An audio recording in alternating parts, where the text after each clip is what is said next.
এই জন্য ফজরের নামাজ পড়া দরকার আছে না নাই? আল্লাহ প্রথমেই ফজরের কসম করলেন, ওয়াল ফাজর ওয়ালায়ালিন নাশ। 2 নম্বর আল্লাহ তাআলা 10 রাতের কসম করলেন। কয় রাত? 10 রাত। এই 10 রাত বলতে মুফাসসিরিনে কেরাম বলেছেন জিলহজ মাসের 10 রাত, জিলহজ মাসের প্রথম 10 রাত। এটাই বেশি প্রসিদ্ধ মত, বেশ অধিকাংশ মুফাসসিরিনে কেরাম এই মত ব্যক্ত করেছেন। 3 নম্বর আল্লাহ তাআলা কসম করলেন ওয়াশ-শাফঈ, জোরের কসম, ওয়াল বিত্রি, বেজরের কসম।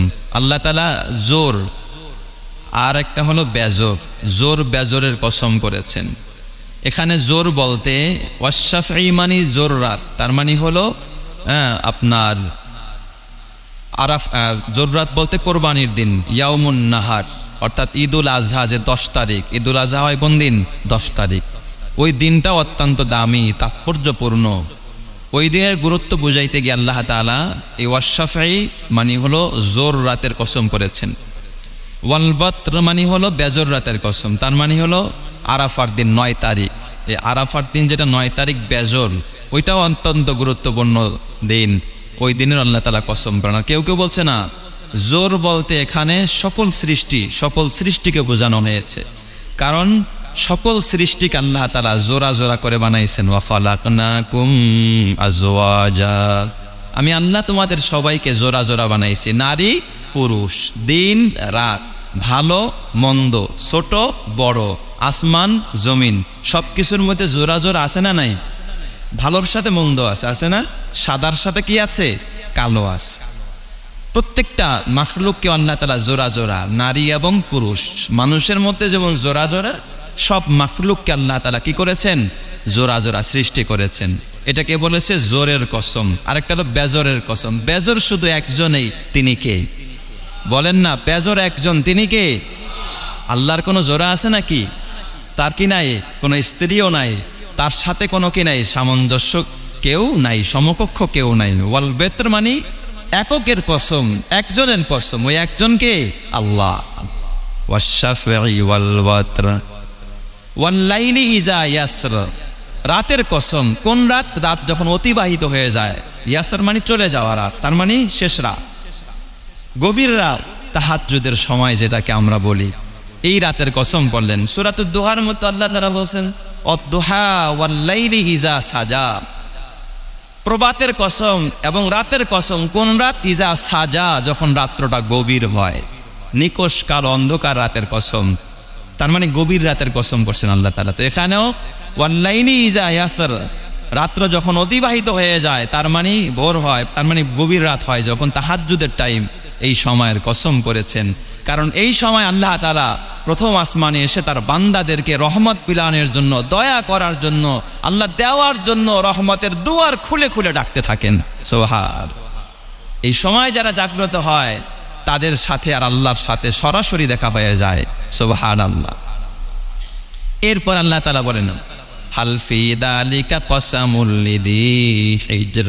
হিজর বলা হয় জ্ঞানী, জ্ঞানীদের জন্য এই সব কসমের ভিতরে, এই পূর্বের যে বিষয়গুলো বলা হলো, এর ভিতরে কসম রয়েছে, উপদেশ রয়েছে। জ্ঞানীরা এই কসমগুলোর ভিতরে যদি একটু চিন্তা করে, তাহলে অবশ্যই তার জন্য শিক্ষা আছে, শিখার আছে, নেওয়ার মতো কিছু আছে। কথা কার? আল্লাহ। এই 5টা কসম করে এরপর আল্লাহ তাআলা 3টা ধ্বংসপ্রাপ্ত জাতির কথা আল্লাহ উল্লেখ করলেন। প্রথম ধ্বংসপ্রাপ্ত জাতির নাম আদ জাতি। প্রথম ধ্বংসপ্রাপ্ত জাতির নাম কি? কওমে আদ, আদ জাতি। আল্লাহ বলেন আলাম তারা কাইফা ফাআলা রাব্বুকা বিআদ, আলাম তারা কাইফা ফাআলা রাব্বুকা বিআদ। হে নবী, আপনি কি দেখেন না? আপনি কি দেখেন না? আলাম তারা কাইফা ফাআলা রাব্বুকা, আপনার রব কি আচরণ করেছে বিআদ, কওমে আদের সাথে, আদ জাতির সাথে আপনার রব কি আচরণ করেছে, কি ব্যবহার করেছে, আপনি কি দেখেন না? তার মানে আপনি তো জানেন যে আপনার প্রভু, আপনার রব কওমে আদের সাথে, আদ জাতির সাথে কি আচরণ করেছেন, কি ব্যবহার করেছেন, কি আল্লাহ তাআলা তাদের সাথে মুআমালা করেছেন। ইরামা যাতিল ইমাদ। এবং আল্লাহ তাআলা সুউচ্চ প্রাসাদের মালিক, সুউচ্চ অবকাঠামের মালিক ইরাম গোত্রের সাথে আল্লাহ তাআলা কি ব্যবহার করেছেন। এই ইরাম এটা হলো আদ জাতির শুরুতে এক ব্যক্তির নাম ছিল ইরাম, এই জন্য তাদেরকে ইরাম গোত্র বলা হয়। পরবর্তীতে আর আদ গোত্র নামে প্রসিদ্ধ। ইরাম আর আদ একই গোষ্ঠী, একটা হলো শুরুর আরেকটা হলো পরবর্তী। এই জন্য আল্লাহ তাআলা দোনোটা আলাদা করেই বললেন ইরামা যাতিল ইমাদ। আলাম তারা কাইফা ফাআলা রাব্বুকা বিআদ। আপনি কি দেখেন না আল্লাহ তাআলা কওমে আদের সাথে, আদ জাতির সাথে কি রূপ ব্যবহার করেন এবং ইরাম জাতির সাথে কেমন ব্যবহার করেছেন। জাতিল ইমাদ, যারা ছিল সুউচ্চ প্রাসাদের মালিক। সুউচ্চ প্রাসাদের মালিক ছিল যারা। ইমাদ স্তম্ভ, ইমাদ মানে খুঁটি। তাদের সুউচ্চ স্থাপনা ছিল, তাদের তাদের বালাখানা, তাদের বসবাসের স্থানগুলো ছিল সুউচ্চ। এই পৃথিবীতে যতগুলো জাতি আল্লাহ তাআলা তৈরি করেছেন, এই জাতিগুলোর ভিতরে সবচাইতে বেশি শক্তিশালী দৈহিকভাবে, শারীরিকভাবে, মানসিকভাবে এবং নৈপুণ্যের দিক দিয়ে এবং বিভিন্ন বুদ্ধিভিত্তিক তাদের যে আল্লাহ তাআলা যোগ্যতা দিয়েছিলেন, সবচেয়ে বেশি দিয়েছিলেন কওমে আদকে। তারা এক একজন মানুষ ছিল প্রায় 18 ফিট, 20 ফিট, 22 ফিট, 25 ফিট লম্বা। সুবহানাল্লাহ বলবেন না সবাই? আমরা বনি আদম সাধারণত আমাদের এই শেষ জামানার নবীর উম্মতদের দীর্ঘ কতটুকু হয়? 5 ফিট, 5.5 ফিট, 6 ফিট সর্বোচ্চ। কি বলেন? 6 ফিট মানুষ খুঁজে খুব কমেই পাওয়া যাবে, শতকরা একজন পাওয়া যায় কিনা সন্দেহ আছে। 5 ফিট থেকে 5.5 ফিট এটাই হলো একটা কি ম্যাক্সিমাম মানুষের একটা উচ্চতা। কিন্তু এই আদ জাতিকে আল্লাহ তাআলা কত সুউচ্চ দেহ দান করেছেন। 18 ফিট লম্বা, তারা পুরা একটা খেজুর গাছের মতো। সুবহানাল্লাহ বলবেন না সবাই? আমাদের মতো তারা 60-70 বছর হায়াত পায় নাই, বরং তারা হায়াত পাইছে 1200, 1300, 1400, 1500, 1800, 2200, 3,500। এটা ছিল তাদের গড় হায়াত। অনেক লম্বা টাইম তারা বেঁচে থাকতো, হায়াত পেত। এক তো তারা দেহ ছিল খুব শক্তিশালী, তারা সুঠাম দেহি ছিল, হায়াতও পাইতো বেশি। আবার শৈল্পিকভাবে তারা পাথর কেটে কেটে তারা ঘর বানাইতো, পাহাড় কাটতো। আল্লাহ তাআলা এটাও কোরআনের মধ্যে বলেছে ওয়াতানহিতুনা মিনাল জিবালি বুয়ুতা। আরে ওয়াকানু ইয়ানহিতুনা মিনাল জিবালি বুয়ুতা। তারা পাহাড়গুলো কেটে কেটে তারপরে সেখানে তারা ঘর নির্মাণ করত, প্রাসাদ নির্মাণ করত। সুউচ্চ বড় বড় পাহাড়গুলোকে তারা কেটে ফেলতো। বর্তমানে এই যুগের মতো ক্যারেন দিয়ে নয়, অত্যাধুনিক মেশিন দিয়ে নয়। সেই যুগে তো অত্যাধুনিক কারেন্ট নাই, মেশিন নাই, আবিষ্কার ছিল না। কিন্তু তারা হাতুড়ি দিয়ে পাথর কেটে কেটে, পাথর ভেঙে ভেঙে তারা কারুকার্য তৈরি করত। ওই পাহাড়টাকেই তারা একটা সুউচ্চ ভবনের নির্মাণের তারা অবকাঠামো তৈরি করত। ওইটার ভিতরেই রুম করতো, ওইটার ভিতরে একতলা দোতলা পাহাড়ের ভিতরে কেটে কেটে স্থাপনাগুলো তারা তৈরি করত। তার মানে কি পরিমাণ বুদ্ধির অধিকারী ছিল তারা। তাদের এই বুদ্ধি, তাদের এই কৌশলের প্রশংসা করতে গিয়ে আল্লাহ বলেন আল্লাতী লাম ইউখলাক মিসলুহা ফিল বিলাদ। তাদের মতো এত শক্তিশালী আর এত নৈপুণ্য সম্পন্ন মানুষ, এত মেধা সম্পন্ন মানুষ আর এত বুদ্ধি সম্পন্ন মানুষ, এত কাজে পারদর্শী মানুষ আমি ওই যুগে কোনো দেশের মধ্যে আমি আল্লাহর বানাই নাই। সুবহানাল্লাহ। কথা কার? আল্লাহ। আল্লাতী লাম ইউখলাক মিসলুহা ফিল বিলাদ। কোনো দেশেই না, কোনো দেশেই আমি তাদের মতো কোনো মানুষ আমি বানাই নাই। এক তো তারা দৈহিকভাবে, শারীরিকভাবে অত্যন্ত সুঠাম দেহী ছিল, শক্তিশালী ছিল, বুদ্ধির দিকটাও আগানো ছিল, নৈপুণ্যের দিকটাও আগানো ছিল অবকাঠামোগতভাবে। তাদের ভিতরে শিল্পতার অভাব ছিল না, বিজ্ঞানের অভাব ছিল না। এত সুন্দর সুন্দর তারা ভবন নির্মাণ করত, বিভিন্ন কিছু দেশের ভিতরে তারা নির্মাণ করত। এত সুন্দর ছিল এই কওমে আদ।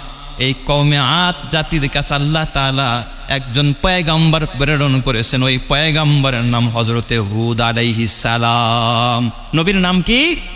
হযরতে হুদ আলাইহিস সালাতু ওয়াস সালাম। সূরা হুদ আছে কোরআনের ভিতরে। আল্লাহ তাআলা হুদ পয়গম্বরকে কওমে আদের কাছে প্রেরণ করেছেন। এই কওমে হুদ কওমে আদের কাছে আল্লাহ তাআলা হুদ নবীকে পাঠাইলেন। আল্লাহর কোরআন বলে ওয়া ইলা আদিন আখাহুম হুদান ক্বালা ইয়া কওমি ইবুদুল্লাহ মা লাকুম মিন ইলাহিন গায়রু আফালা তাত্তাকুন। আল্লাহ তাআলা এই আদ জাতির কাছে, এত শক্তিশালী জাতি, বলেন এরা দুর্বল না সবল? এদের শক্তি ওই যুগে সবচাইতে কম না বেশি? সবচাইতে বেশি, সবচাইতে বেশি কলা কৌশল তাদের জানা ছিল বেশি। আল্লাহ তাআলা এই শক্তিশালী জাতির কাছে একজন পয়গম্বরকে নবী করে আল্লাহ তাআলা পাঠাইলেন। নবীর নাম হযরতে হুদ আলাইহিস সালাম। ওয়া ইলা আদিন আখাহুম হুদান ক্বালা ইয়া কওমি ইবুদুল্লাহ। ওই কওমে আদের কাছে আল্লাহ তাআলা হুদ আলাইহিস সালামকে প্রেরণ করলেন। হুদ আলাইহিস সালাম এসে তাদেরকে সর্বপ্রথম যে দাওয়াত দিয়েছেন, ক্বালা ইয়া কওমি, হে আমার কওমের লোকেরা, উবুদুল্লাহ, আল্লাহর ইবাদত করো, খবরদার আল্লাহর সাথে শিরক করো না, এক আল্লাহর ইবাদত করো। মা লাকুম মিন ইলাহিন গায়রু, তিনি ছাড়া কোনো রব নাই, তিনি ছাড়া কোনো বাঁচানেওয়ালা নাই, তিনি ছাড়া পালনেওয়ালা নাই, তিনি ছাড়া সুস্থ রাখনেওয়ালা নাই, দেনেওয়ালা নাই, খেলানেওয়ালা নাই, প্লানেওয়ালা নাই। ওই এক আল্লাহর ইবাদত করো, আলা তাত্তাকুন, আর একমাত্র তাকেই তোমরা ভয় করো। অতএব ভয় করতে হবে একজনকে, যিনি তিনি কে? আমরা ভয় করব কাকে? আল্লাহকে। হযরতে হুদ আলাইহিস সালাম যখন কওমে আদ, এই আদ জাতিকে এইভাবে যখন তাদেরকে দাওয়াত দিতেছিলেন আর তাদেরকে যখন তাওহীদের বাণী শোনাইতেছিলেন, হযরতে হুদ আলাইহিস সালামের কথা এই শক্তিশালী জাতি সর্বপ্রথম তারা ডিনাই করে দেয়। বলে, হুদ, তোমার কথা আমরা মানি না, তোমারে আমরা বিশ্বাস করি না, তুমি যা কিছু বলো, যা কিছু করতে বলো, আমরা সব কিছু পরিহার করলাম, তোমার কথাকে আমরা অমান্য করলাম। জোরে বলেন নাউজুবিল্লাহি মিন যালিক। নবীর কথা যারা অমান্য করে, নবীর কথা যারা ডিনাই করে, বলেন তো তারা মানুষ নাকি মানুষরূপী পশু? জোরে বলেন, মানুষটা মানুষরূপী পশু? তারা হলো মানুষরূপী পশু। পয়গম্বর হযরতে হুদ আলাইহিস সালামের কথা যখন এই আদ জাতি মানল না, আল্লাহর পয়গম্বর হুদ আলাইহিস সালাতু ওয়াস সালাম তাদেরকে বারবার যখন ডাকতেছিলেন, তাদেরকে নিবৃত্ত করতে চাইলেন, তারা মানল না। এক পর্যায়ে তারা হুদ আলাইহিস সালাতু ওয়াস সালামের বিরুদ্ধে অবস্থান নিল। আল্লাহর পয়গম্বর হুদ আলাইহিস সালামের বিরুদ্ধে তারা ষড়যন্ত্র আরম্ভ করে দিল, নানা রকমের ষড়যন্ত্র। হুদ আলাইহিস সালামকে শেষ করার জন্য, বিদায় করার জন্য বিভিন্ন কৌশল তারা আঁটতে লাগলো। তারা বড় বড় 3টা অপকর্ম করত ওই যুগের ভিতরে। কয়টা? জোরে বলেন কয়টা? আল্লাহর কোরআন সূরাতুশ শুআরার ভিতরে তাদের বড় বড় 3টা অপকর্মের কথা আল্লাহ তাআলা উল্লেখ করেছেন। এই কওমে আদ জাতি হযরতে হুদ আলাইহিস সালাম তাদেরকে সতর্ক করতে গিয়া 3টা অপকর্মের কথা অকপটে পয়গম্বরের জবান দিয়ে আল্লাহ তাআলা বের করে দিলেন। আল্লাহ তাআলা বলেন, আতাবনুনা বিকুল্লি রিইন আয়াতান তাবাসুন, আতাবনুনা বিকুল্লি রিইন আয়াতান তাবাসুন। এই তোমরা কি বিভিন্ন সুউচ্চ জায়গাগুলোতে বিভিন্ন প্রাচীর আর স্থাপনা নিদর্শন আকারে বানাইয়া তারপরে তোমরা কি অনর্থক কাজ করার ভিতরে লিপ্ত হয়ে গেলা কিনা? বিভিন্ন রকমের স্থাপনা তারা তৈরি করতে লাগলো, পাহাড় কেটে কেটে, আরে বিভিন্ন মূর্তির রূপ ধারণ করতে লাগলো। পাহাড় কেটে কেটে সুউচ্চ স্থাপনার ভিতরে বিভিন্ন নামি দামি নারীদের উলঙ্গ মূর্তি বানানো আরম্ভ করলো, ভাস্কর্য বানানো আরম্ভ করলো। তাদেরকে স্মরণ করার জন্য বিভিন্ন নেতা নেত্রীদের ভাস্কর্য বানাইতে তারা আরম্ভ করলো। মনে করলো এইগুলো হবে আমাদের জন্য নিদর্শন। জোরে বলেন না নাউজুবিল্লাহ। তাদের পূর্বপুরুষের ভিতরে যারা ছিল তাদেরকে স্মরণ করার জন্য বিভিন্ন স্থাপনা তারা বিভিন্ন উঁচু উঁচু জায়গার ভিতরে নির্মাণ করা আরম্ভ করলো। তাহলে বলেন তো এই সমস্ত ভাস্কর্য বানানো, এই সমস্ত বিভিন্ন উঁচু উঁচু জায়গার ভিতরে স্থাপনা তৈরি করে বিভিন্ন খারাপ কাজ করা, বিভিন্ন অনর্থক কাজ করা, এটা মুসলমানদের কাজ না অমুসলিমদের কাজ? এটা শুধুমাত্র অমুসলিমদের কাজ। এটা আল্লাহর কোরআন বলে, আতাবনুনা বিকুল্লি রিইন, আতাবনুনা বিকুল্লি রিইন, রিইন মানে হলো উঁচু স্থান, আয়াতান তাবাসুন, তোমরা বিভিন্ন উঁচু স্থানের ভিতরে এই সমস্ত স্থাপনা এবং বিভিন্ন ভাস্কর্য বানিয়ে বিভিন্ন স্মৃতিচারণের জন্য বিভিন্ন বস্তু বানিয়ে তোমরা সেখানে অপকর্মে লিপ্ত হতে, তোমরা অনর্থক কাজ করতে, বিভিন্ন অনর্থক গর্হিত কাজের মধ্যে তোমরা লিপ্ত হতে। এটা ছিল তাদের 1 নম্বরের অপরাধ। এই কাজ থেকে পয়গম্বর হযরতে হুদ আলাইহিস সালাতু ওয়াস সালাম তার জাতিকে সব সময় বাধা দিয়েছেন। এখন তার হুদ পয়গম্বর নাই, এখন নূহ পয়গম্বর নাই, এখন দাউদ পয়গম্বর নাই, এখন মুসা কালিমুল্লাহ নাই, ইব্রাহিম খলিলুল্লাহ নাই, ঈসা রূহুল্লাহ নাই, মুহাম্মদুর রাসূলুল্লাহ নাই। এখন উলামায়ে কেরামের যুগে উলামায়ে কেরাম বাধা দিবে, তাদেরকে যারা বাধা দিবে বুঝতে হবে তারা জালেমদের উত্তরসূরি ছাড়া কেউ নয়। ঠিক না বা ঠিক জোরে কোন? এই জন্য উলামায়ে কেরামের দায়িত্ব, পয়গম্বররা বাধা দিয়েছেন, উলামায়ে কেরামের দায়িত্ব হলো বাধা দেওয়া। এই জন্য মুসলমান আমাদেরকেও বুঝতে হবে।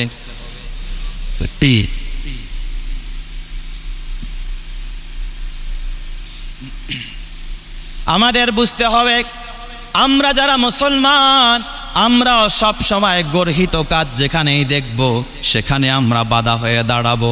কারণ মুসলমান কোনোদিন অন্যায় আর গর্হিত কাজকে সমর্থন কোনোদিন করতে পারে না। হযরতে হুদ আলাইহিস সালাতু ওয়াস সালাম এই কওমে আদের আরেকটা খারাপ কাজ, যেই কাজের কারণে আল্লাহ তাআলা তাদের প্রতি নারাজ হয়, আল্লাহর আযাব আর গজব আর ধ্বংস গোসা তাদের উপরে এসে যায়। আল্লাহ তাআলা তাদের খারাপ আরেকটা অপকর্মের কথা কোরআনে উল্লেখ করলেন। আল্লাহ তাআলা বললেন, আওয়াতাত্তাখিজুনা মাসানিআ লাআল্লাকুম তাখলুদুন, আর তোমরা বিভিন্ন জায়গার ভিতরে বিভিন্ন স্থানের ভিতরে ওয়াতাত্তাখিজুনা মাসানিআ এমন শৈল্পিক বিভিন্ন স্থাপনা বানাইতেছিলে, বিভিন্ন নাইট ক্লাবের নামে বিভিন্ন ঘর বানাইতেছিলে, বিভিন্ন স্থাপনা তৈরি করতেছিলে, ঘর বানাইতেছিলে। এত সুন্দর ঘর, এত সুন্দর ঘর কারুকার্য দিয়া ডিজাইন দিয়া মনে হয় যেন এই ঘরকেই তুমি জান্নাত মনে করতেছো। ওয়াতাত্তাখিজুনা মাসামিআ লাআল্লাকুম তাখলুদুন, তোমরা ভেবেছো সারা জীবন তোমরা এখানে থাকবা, এই ঘর ছেড়ে তোমাদেরকে যেতে হবে না, কবরে যেতে হবে না, মরতে হবে না। লাআল্লাকুম তাখলুদুন, সব সময় তোমরা এখানে থাকবা, এইটা ভেবে তোমাদের এই শৈল্পিক কাজগুলো দিয়ে তোমরা পাথর কেটে কেটে বিভিন্ন বালাখানা বিভিন্ন অট্টালিকা প্রাসাদ বানাইতেছিলে। এটা ছিল তাদের 2 নম্বরের অপরাধ। আর 3 নম্বরের অপরাধের কথা আল্লাহ বলেন, ওয়াইদা বাতাসতুম জাব্বারিন, আর যখন তোমরা কাউকে পাকড়াও করতেছিলা, কাউকে শাসন করতেছিলা, যখন কারো ব্যাপারে তোমরা শাসনের লাঠি চালাইতা, বাতাসতুম জাব্বারিন, তোমরা জালেম হয়ে যাইতা, জালেমের ভূমিকা পালন করতা, তোমরা অত্যাচারী হইয়া তার উপরে জুলুম চালাইতা, তাকে মেরে ফেলতা, তাকে গুম করতা, তাকে খুন করতা, এটা ছিল তোমাদের নেশা। ওয়াইজা বাতাসতুম জাব্বারিন, তোমরা সীমালঙ্ঘনকারীদের মতো, জাব্বারদের মতো, সীমালঙ্ঘনকারীদের মতো, অত্যাচারীদের মতো তোমরা তাদের উপরে শাসন চালাইতা। এ মুসলমান, শাসন চালানো যায়, একজন মানুষের উপরে অন্যায় পথে চাললে তাকে বাধা দেওয়া যায়, ন্যায়ের পথে মানুষকে পরিচালিত করা যায়, কিন্তু শাসন করতে গিয়া যদি কেউ জুলুম করে, কার উপরে অবিচার করে, তাহলে তার উপরে আযাব আর গজব পাঠাবেন যিনি, তিনি কে? আরো জোরে বলেন না, তিনি কে?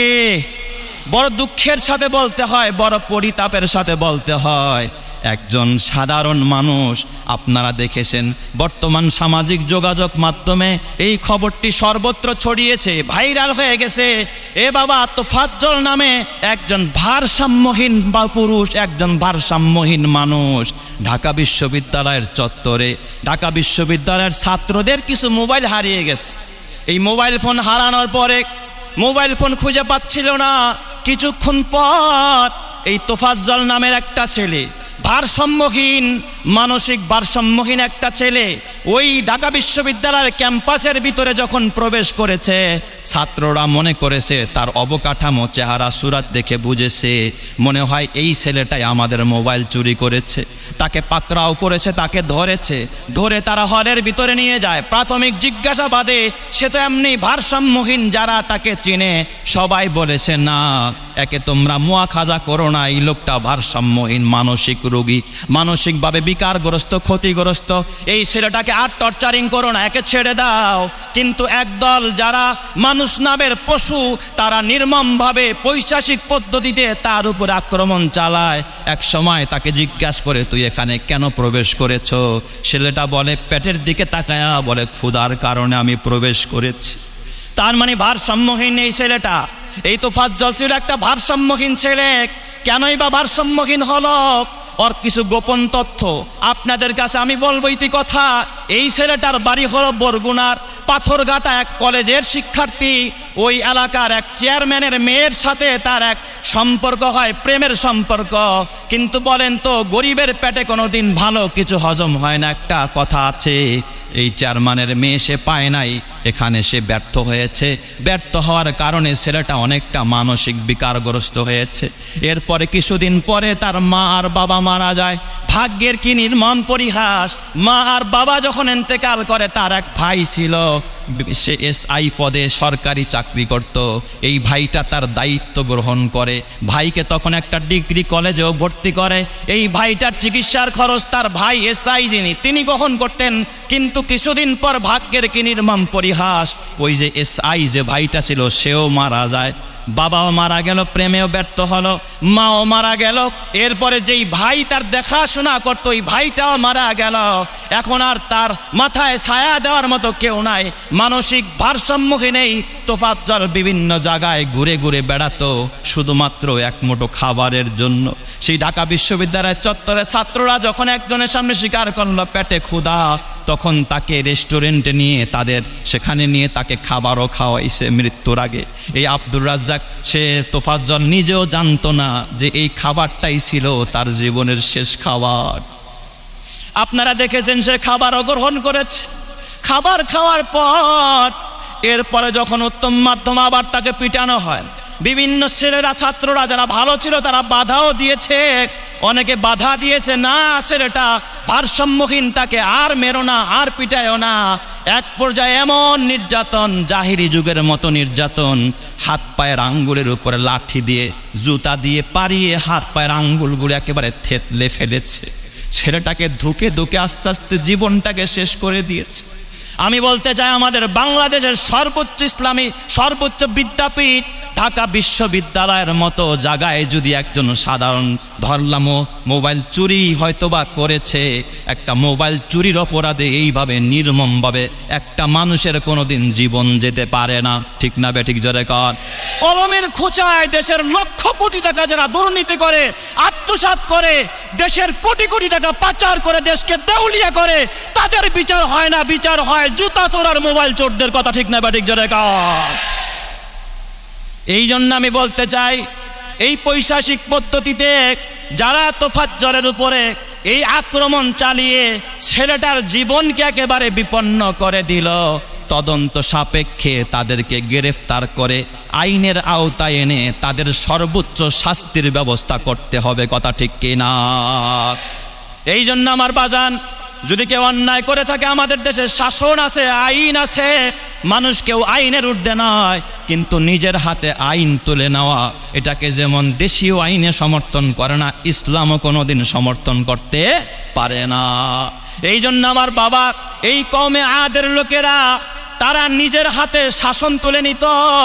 আল্লাহ তাআলার কোরআন বলে, ওয়াইজা বাতাসতুম জাব্বারিন, তোমরা শাসন করতে করতে, জুলুম করতে করতে মেরে ফেলতে, পৈশাচিক পদ্ধতিতে তোমরা মারতে।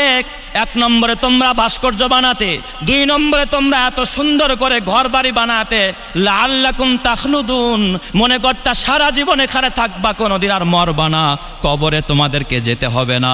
আর তিন নম্বরে ওয়াইজা বাতাসতুম জাব্বারিন, তোমরা বিভিন্ন অত্যাচারী কৌশলে অত্যাচারী ভাবে আচার করতা, জালেম হয়ে যাইতা। এই অন্যায়গুলো যখন চালাইতে আরম্ভ করলো, তখন হযরতে হুদ আলাইহিস সালাতু ওয়াস সালাম, আল্লাহর পয়গম্বর হুদ আলাইহিস সালাম তাদেরকে ডাক দিয়া বলল, খবরদার, জুলুম করো না, অন্যায় করো না, তোমরা একটা কাজ করো, ইয়া কওমি ইস্তাগফিরু রাব্বাকুম সুম্মা তুবু ইলাইহি ইউরসিলিস সামা আলাইকুম মিদরারা, তখন হযরতে হুদ আলাইহিস সালাতু ওয়াস সালাম এই আদ জাতিকে ডাক দিয়া বলল, ওয়া কওমি ইস্তাগফিরু রাব্বাকুম, হে আমার কওমের লোকেরা তোমরা ইস্তেগফার করো, তোমরা তওবা আরম্ভ করো। সুম্মা তুবু ইলাইহি, তার কাছে তোমরা তওবা করো। ইউরসিলিস সামা আলাইকুম মিদরারা, আল্লাহ তাআলা তোমাদের উপরে মুষলধারে বৃষ্টি দিয়া দিবে, তোমরা তওবা করো।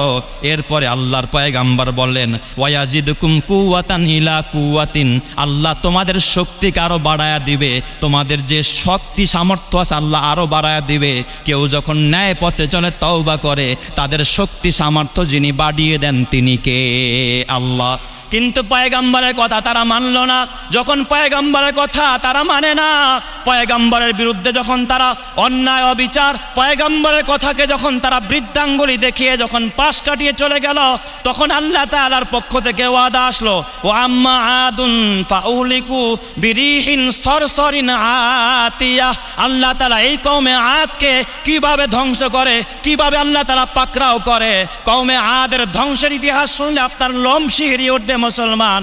আল্লাহ বলে, ও আম্মা আদুন ফাউলিকু বিরিহিন সরসরিন আতিয়া, আল্লাহ তাআলা ঝঞ্ঝা বায়ু দিয়ে এই কওমে আদকে আল্লাহ তাআলা পাকড়াও করলেন। কয়দিন ঝঞ্ঝা বায়ু হয়েছে, কয়দিন আল্লাহ তাআলা এই রকমের বাতাস দিয়া ধ্বংস করেছে। সাখখারাহা আলাইহিম সাবা লায়ালি ওয়া সামানিয়াতা আইয়াম, আল্লাহ বলে 7 রাত এবং 8 দিন পর্যন্ত ঝঞ্ঝা বায়ু, এমন বায়ু শ্বাস ফেলতে পারতেছিল না, ঘর দুয়ার সব ফেলে দিয়েছে। একটা খেজুর গাছ পড়ে থাকলে যেমন দেখা যায় একটা খেজুর গাছ পড়ে আছে, তাদের এই বিশাল দেহগুলো খেজুর গাছের মতো ভূপাতিত হয়ে জমিনের মধ্যে ধ্বংস হয়ে তারা পড়েছিল। এ আমার বাবা, এই সীমা লঙ্ঘন করার কারণে আল্লাহ তাআলা কওমে আদকে ছাড়ে নাই, অতীতে আল্লাহ তাআলা কওমে সামুদকেও ছাড়ে নাই, কওমে ফিরআউনকেও ছাড়ে নাই। আমিও যদি সীমা লঙ্ঘন করি, তুমিও যদি সীমা লঙ্ঘন করো, কিয়ামত পর্যন্ত যত জালেম আসবে, যারা এই সীমা লঙ্ঘন করবে, জুলুম করবে, আমার আল্লাহ কাউকে ছাড় দিবে না। কথা ঠিক না ব্যাঠিক জেরে কন? এই জন্য বাবা সবার কাছে আমার উদারত আহ্বান, আমার দ্বারা যেন কেউ জুলুমের শিকার না হয়, আপনার দ্বারাও যেন কেউ জুলুমের শিকার না হয়, কারণ কেউ জালেম হয়ও না। আল্লাহর নবী বলে, আল্লাহর নবী বলে, ইত্তাকু দাওয়াতাল মাজলুম ফাইন্নাহু লাইসা বাইনাহা ওয়া বাইনাল্লাহি হিজাবুন, তোমরা মাজলুমের বদদোয়া থেকে বেঁচে থাকো, কেননা মাজলুমের বদদোয়ার মাঝে আর আল্লাহর মাঝে কোনো আড়াল থাকে না, কোনো পর্দা থাকে না। মাজলুম যখন আহ বলে, তার আহটা খোদার আরশ পর্যন্ত চলে যায়। আমার তো বড় কষ্ট লাগে, আহারে, এই একজন অসহায় মানুষ, ভারসাম্যহীন আদা পাগল যারে বলা যায়, এই আদা পাগল তোফাজ্জল নামের সন্তানটাকে যখন, যার মা নাই বাবা নাই, দুনিয়াতে ভাই নাই, দেখার কেউ নাই, তার পক্ষ হয়ে সারাইতে কেউ গেল না, এই বাচ্চাটাকে, ছেলেটাকে যখন এইভাবে ধুকে ধুকে মারা হয়েছে, কতই না আহ শব্দটা খোদার আরশ পর্যন্ত চলে গেছে। এই জন্য যুবক ভাই, ইত্তাকু দাওয়াতাল মাজলুম ফাইন্নাহু লাইসা বাইনাহা ওয়া বাইনাল্লাহি হিজাবুন, কোন মাজলুম যখন আহ শব্দ বলে, একটু জবান থেকে, দিল থেকে যখন গরম বাতাস বের হয়, এই বাতাসটা আসমানেও ঠেকাইতে পারে না, প্রথম আসমান ঠেকায় না, দ্বিতীয় আসমান ঠেকাইতে পারে না, এই আহটা গিয়া ধাক্কা লাগে খোদার আরশে আজিমের সাথে। জোরে কোন সুবহানাল্লাহ। আল্লাহ তুমি আমাদের সকলকে জালেম হওয়া থেকে হেফাজত করো এবং মাজলুম বানাইও না। জোরে কোন আমিন। ওয়া মা আলাইনা ইল্লাল বালাগ ওয়া আখিরি দাওয়ানা আনিল হামদুলিল্লাহি রাব্বিল